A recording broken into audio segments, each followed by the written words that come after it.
আবল তাবল কথাবার্তা বলতে থাকে।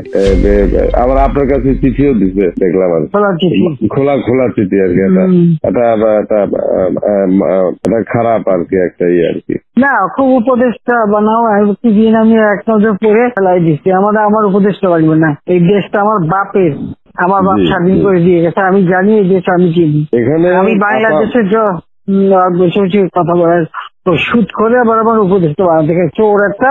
ও বলছে গ্রামীণ ফোনের সব ইনকাম গ্রামীণ ব্যাংকে যাবে, যে টাকা গ্রামীণ ব্যাংক গরিব মানুষের সাহায্য করবে।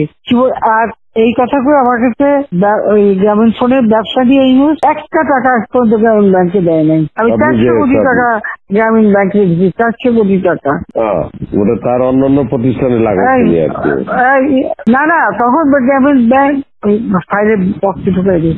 গ্রামীণ ব্যাংক তখন ওই শেষ হয়ে চলে যাচ্ছিল, ওর বদলতে গ্রামীণ ব্যাংক মাঠে বসে গেছিল।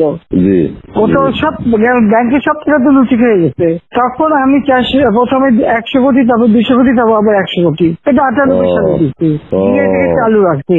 তখন এই গ্রামীণ ফোনের ব্যবসা চলো, এই ব্যবসাটার থেকে যে লাভটা হবে সেই টাকাটা চলে যাবে গ্রামীণ ব্যাংকে, রেগুলার গ্রামীণ ব্যাংকে একটা সোশ্যাল ইনকাম থাকবে। এই বলে ব্যবসা নিয়ে তখন যখন ব্যবসা নেই, তোমার বলে রাখি, যদি কোনদিন প্রশ্ন ওঠে বলতে পারবা, 51% মালিক হলো বাংলাদেশ আর 49% হলো নরওয়ে কোম্পানি। আর এখন যে দেখো সব সে ব্যবসা নরওয়ে কোম্পানির কাছে, তার নিজের কাছে বোধহয় 10% বা 15% মতন হয়তো থাকতে পারে, সমস্ত সে বেঁচে খেয়েছে।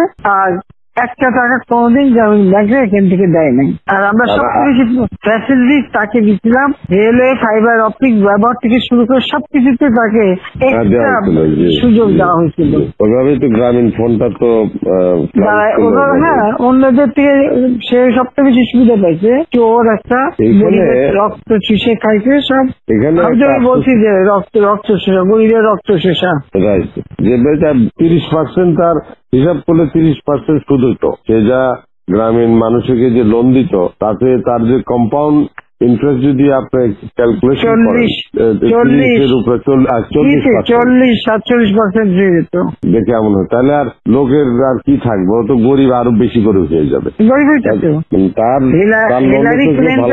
তোমরা তো ইতিহাস জানো না, হিলারি ক্লিন্টনে নিয়ে গেছিল যশোরে, তার হাত দিয়ে গ্রামীণ ব্যাংকে ঋণ দেওয়ালো।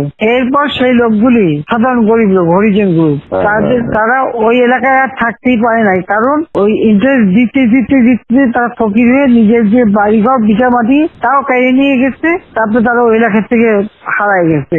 দেন আমি খুঁজছি, একজনের পাশে খাগড়াছড়ি, সেখানে যে এসে কাজ করে খায়, আর একজন বোধহয় নীলফামারী নদী আসবে কোথায়, যে এরা ওই পরিবার সদস্য ওই এলাকা থেকেই হারাই গেছে। মিশন 90 সংবাদের পিছনে নয়, ভিতরে ছুটি।